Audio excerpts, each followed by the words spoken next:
Pero no solamente estoy hablando de recursos, qué sé yo, de extracción natural, mineros o cosas por el estilo. Es que también estamos hablando de la vida, estamos hablando de la supervivencia humana. De eso estamos hablando. Por lo tanto, la visión de una eficiencia en el sentido neoliberal es cortoplacista. Es una visión cortoplacista y completamente ciega o miope del futuro, mediano y largo. No hay ninguna preocupación ética en torno al mediano y largo plazo. La única preocupación válida es el corto plazo y el beneficio que se puede medir, que se puede contar.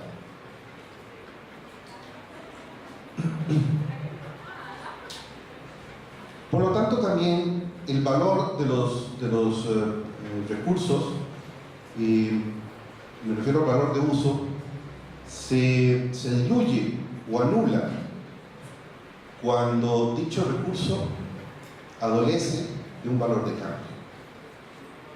Si no hay valor de cambio, entonces, si no se puede medir ese valor, entonces aquello no existe, o no es importante, o no es relevante.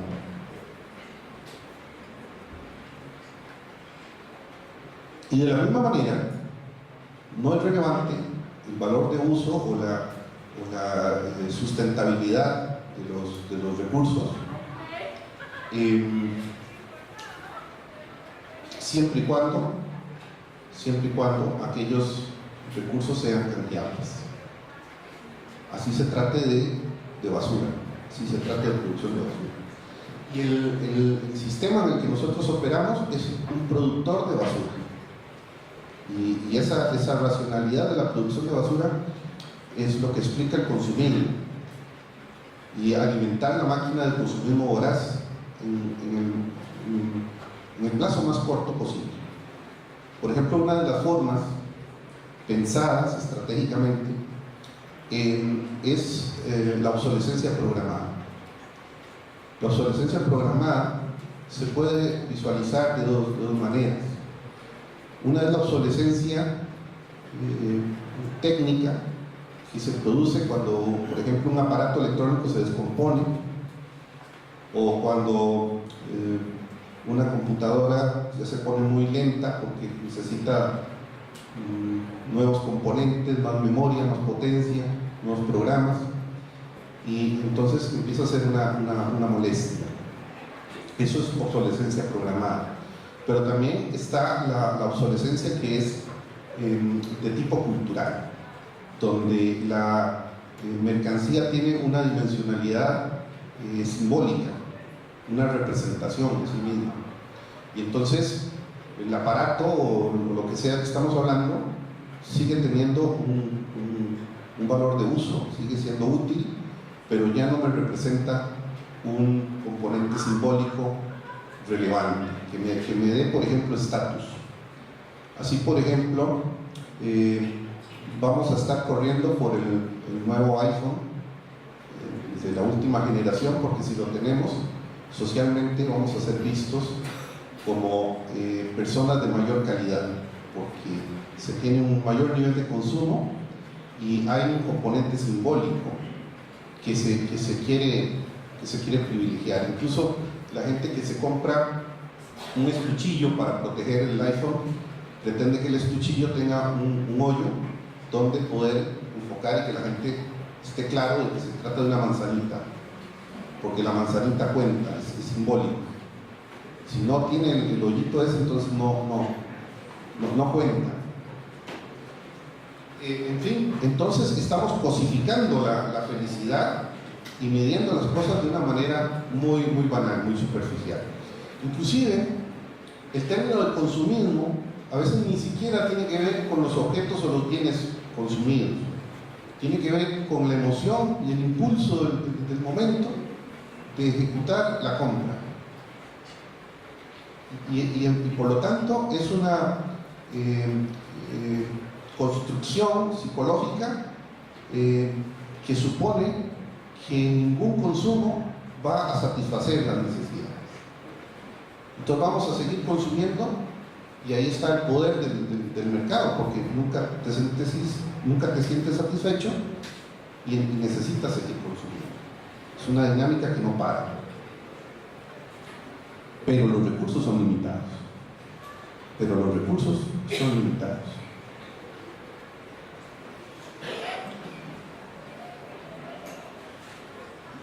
Además, poner en peligro la supervivencia humana, no estamos hablando de cualquier cosa. Estamos hablando de un tema profundo, serio, complejo, pero que debe ser tratado, porque en muchas ocasiones esta racionalidad cortoplacista se genera dentro de una absoluta ignorancia, dentro de una absoluta incapacidad crítica, pues de gente que a lo mejor en el fondo, no sé cómo expresarlo, pueda tener buenas intenciones y crea que lo que está haciendo está bien. Y entonces lo que hace necesario, lo que hace falta, pues es un proceso de concientización, es una divulgación de ideas profundas y complejas para que se entiendan los peligros que subyacen en este tipo de prácticas incontroladas, como el consumismo irreversible.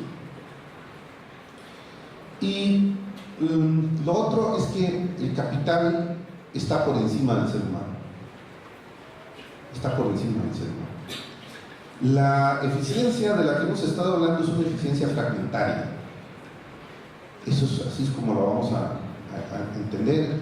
Eficiencia fragmentaria porque es atomista, porque no se preocupa por entender las conexiones de estas situaciones específicas de realización de mercancías, de venta y compra de servicios. Y pues necesitamos entender una contraparte conceptual que llamaríamos eficiencia reproductiva. La diferencia de la eficiencia reproductiva a la eficiencia fragmentaria es que esta segunda tiene una preocupación, un fin último, que es el ser humano, y donde los valores no solamente son los valores derivados del dinero, sino que también hay otras construcciones axiológicas, éticas, morales,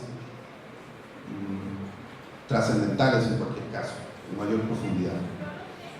Y con esto, es decir, con esta idea bien clara, hacemos una diferencia profunda, que es humanizarnos, porque el neoliberalismo nos ha deshumanizado, nos ha convertido en mercancías, en objetos canjeables.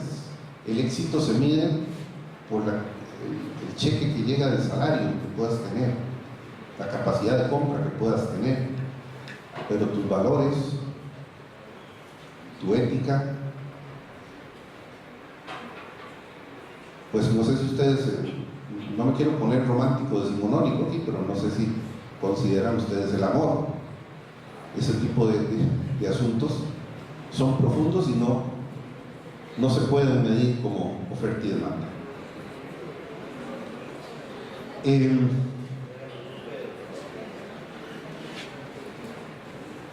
Ahora bien, ¿esto qué tiene que ver con la educación universitaria pública?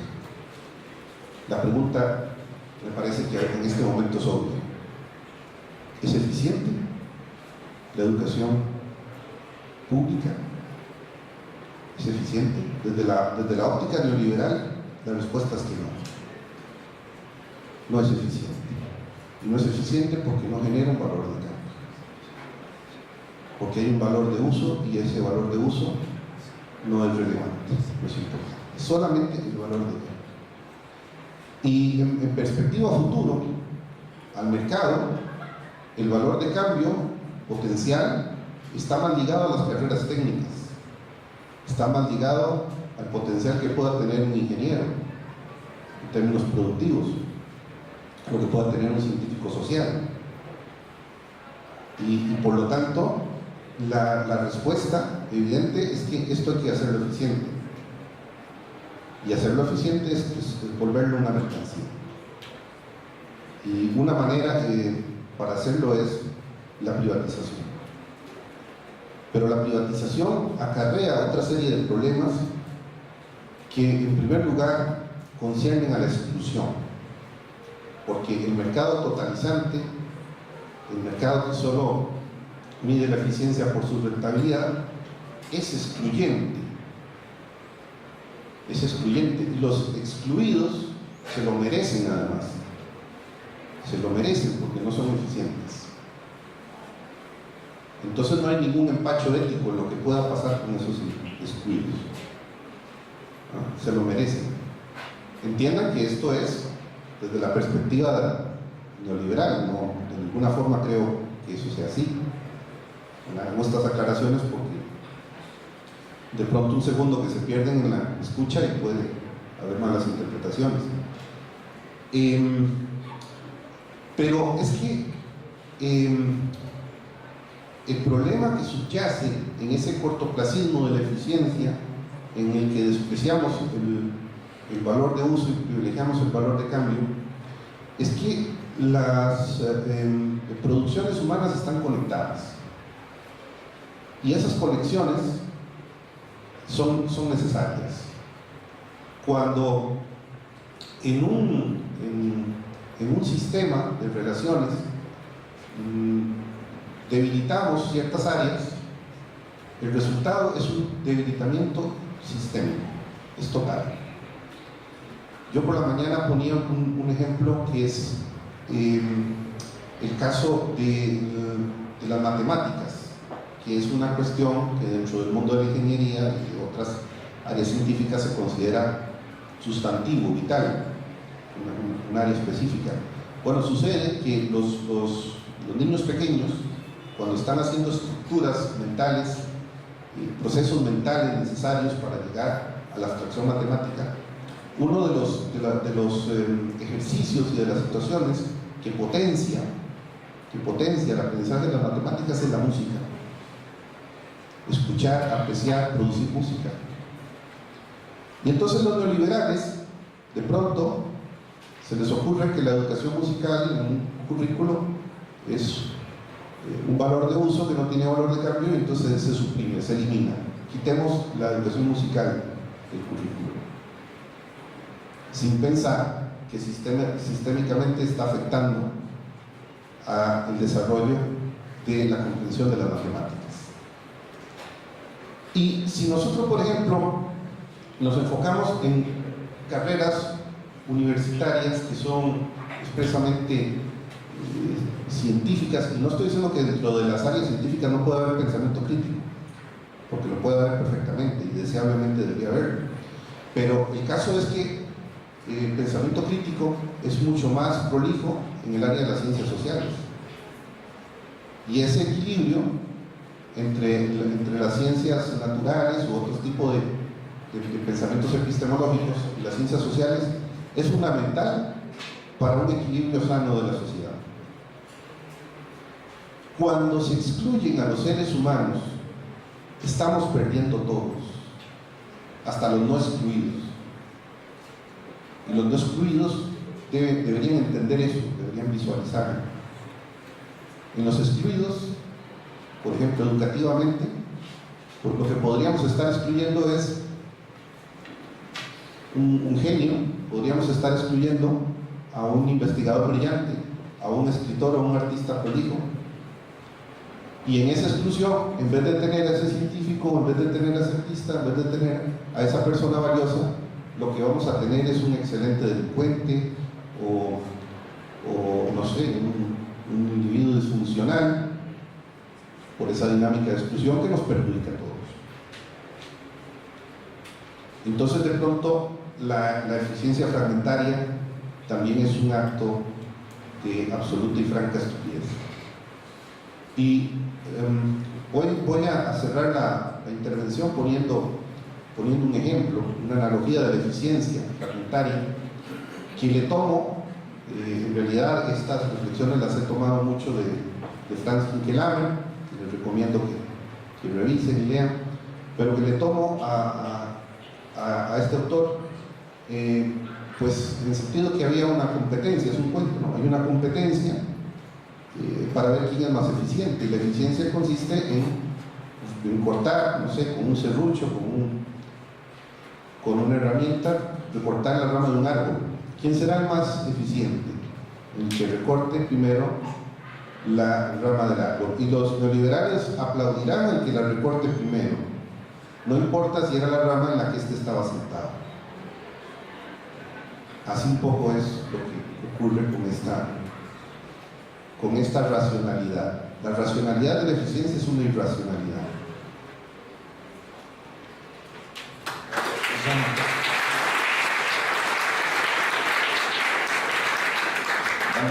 A mí me parece que la intervención de Nelson ha dejado claro el hecho de que la ideología empresarialista neoliberal pues tiende a una especie de totalitarismo de mercado, en el sentido de que para funcionar perfectamente su utopía consiste en convertir a la humanidad en un gran mercado. Un mercado no es otra cosa que personas que consumen. Y es obvio que un buen consumidor no puede tener pensamiento crítico.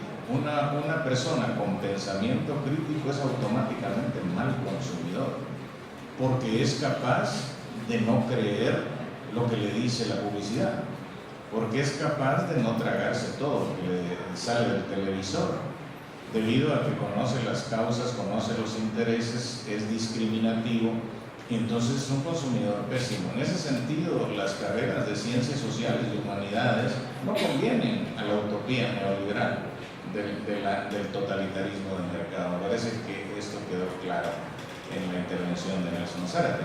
Y ahora le doy la palabra al doctor José Ramón García Menéndez de la Universidad de Santiago. Por favor, José Ramón.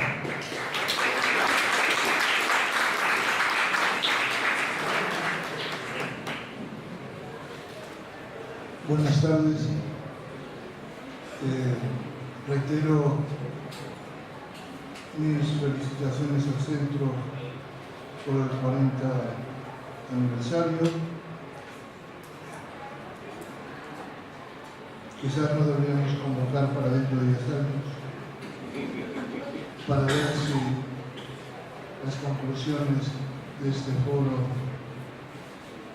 generan o han generado expectativas o más incertidumbres y poder hacer un balance del próximo decenio.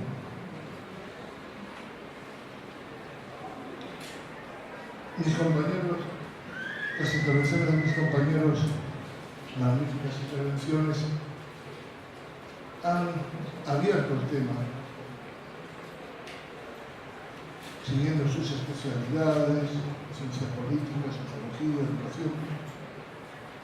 Y yo me voy a permitir, dada mi formación y mi trabajo como economista, en el sentido menos peyorativo del término, dada el desprestigio que tiene nuestra disciplina ante la impotencia para poder prever, anticipar, diagnosticar y dar soluciones a los gravísimos problemas socioeconómicos que padece la humanidad, las sociedades. Un economista, un modesto economista que trabaja la economía como ciencia social y no como una mera ingeniería financiera de gestión de los negocios, de las empresas o de otros intereses económicos que forman este tejido tan complejo como es la economía de nuestro tiempo. Yo voy a articular y la voy a cerrar el tema hacia la posición económica, político-económica, y además utilizando algunos de los referentes que están en el título genérico del foro: neoliberalismo, globalización, educación superior bien público y mercantilización. Y voy a hacer una introducción en mi discurso, en mi aportación,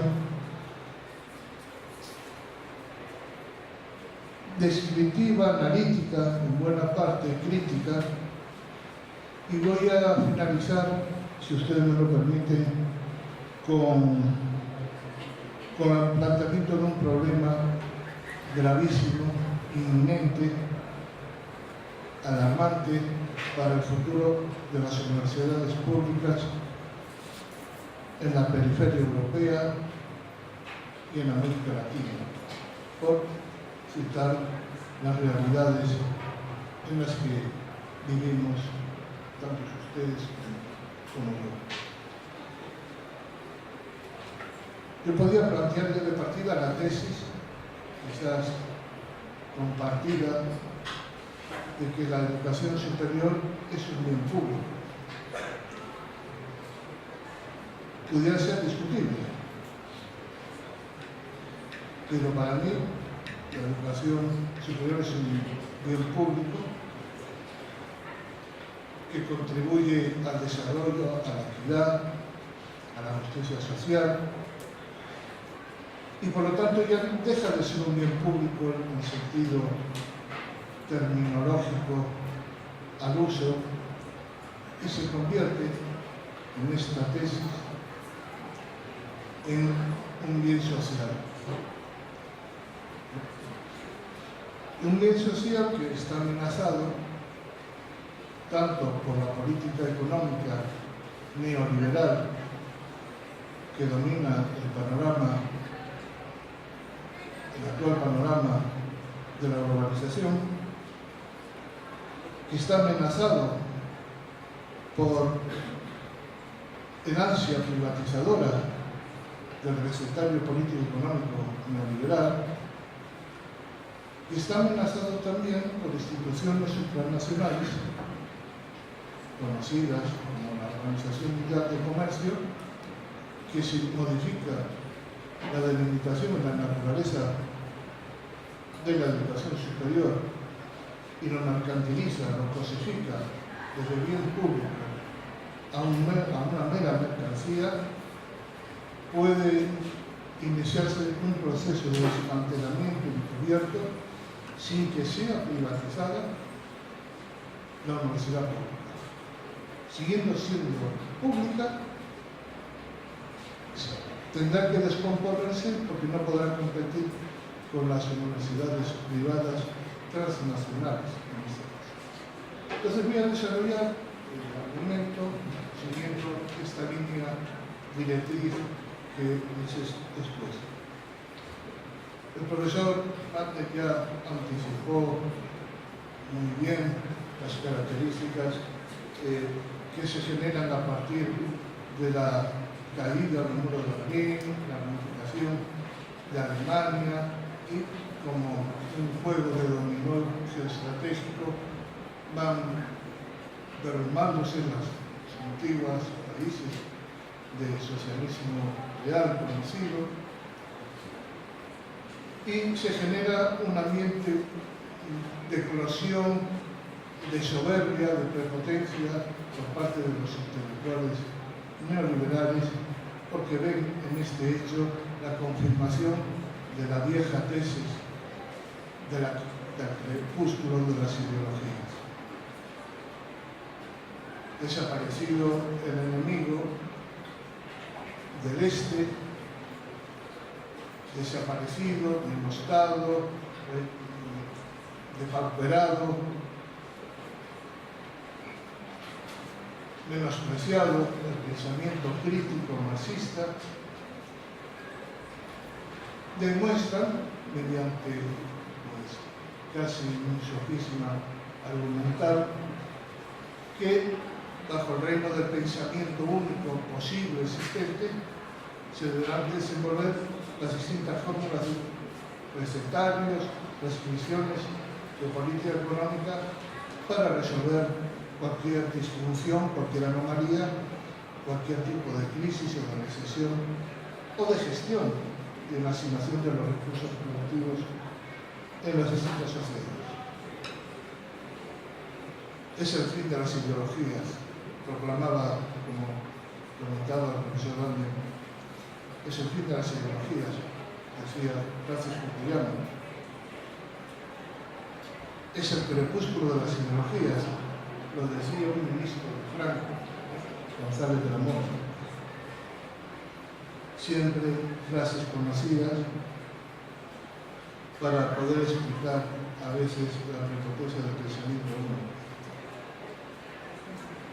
Esto se produce también con un cambio y una mutación en la economía internacional sumamente relevante, por cuanto adquiere una naturaleza desconocida hasta entonces, como es la globalización, no como fenómeno de expansión que forma parte del ADN del capitalismo, sino que ahora la expansión, la globalización, la mundialización, se hace como una aportación, como un factor acelerador con las tecnologías de la información y la comunicación. E incluso con esa aportación de sumo impacto en el sistema, como fue el uso generalizado de Internet, que, como ustedes saben, no dejaba de ser nada más que un sistema de comunicación entre las bases americanas en todo el mundo, y que, desaparecido la tensión este-oeste, pues se decide pasar hacia la industria civil como una fórmula de red, de comunicación, de culturización, de dependencia cultural, de informativa, como ustedes conocen. La globalización tiene implicaciones culturales, implicaciones demográficas, implicaciones migratorias, implicaciones sobre gobernanza, gobernabilidad, como mencionó Mario Roberto. Pero para los economistas era la constatación de que se profundizaban tres procesos hasta entonces de presencia relativamente lenta, su incorporación a la economía mundial, pero que con este fenómeno se acelera, como es la transnacionalización productiva, la transnacionalización financiera y la internacionalización de la política económica. Por la transnacionalización productiva, protagonizada por las empresas transnacionales de los distintos sectores, se van localizando y deslocalizando fábricas, factorías de ensamblaje, de producción, tanto en cuanto las necesidades marcadas por los destinos posibles, potenciales, donde hubiera mano de obra barata, posibilidad de acceso de inputs, de materias primas y de recursos naturales de fácil explotación y de acceso rápido al proceso productivo, donde hubiera una fiscalidad generosa, benevolente, donde se permitiera incluso la opacidad fiscal, donde el desastre ecológico, el deterioro del medio ambiente, no fuera penalizado o fuera tratado como una posibilidad pues, muy rentable, que no elevara la estructura de costes de la producción de dichas empresas, y con una gran facilidad para la movilidad, tanto en cuanto se encontrase otro destino para esa empresa transnacional atractivo en cualquiera de los términos y condiciones que hemos mencionado, decidía cambiar la planta y dejar tirados a los trabajadores en el país de salida, dejar impagados los impuestos o los pagos debidos por suelo industrial, etcétera, etcétera. se profundiza también el proceso de transnacionalización financiera, debido en buena parte por la tecnología, por el avance en la tecnología de la información, que permitía dar órdenes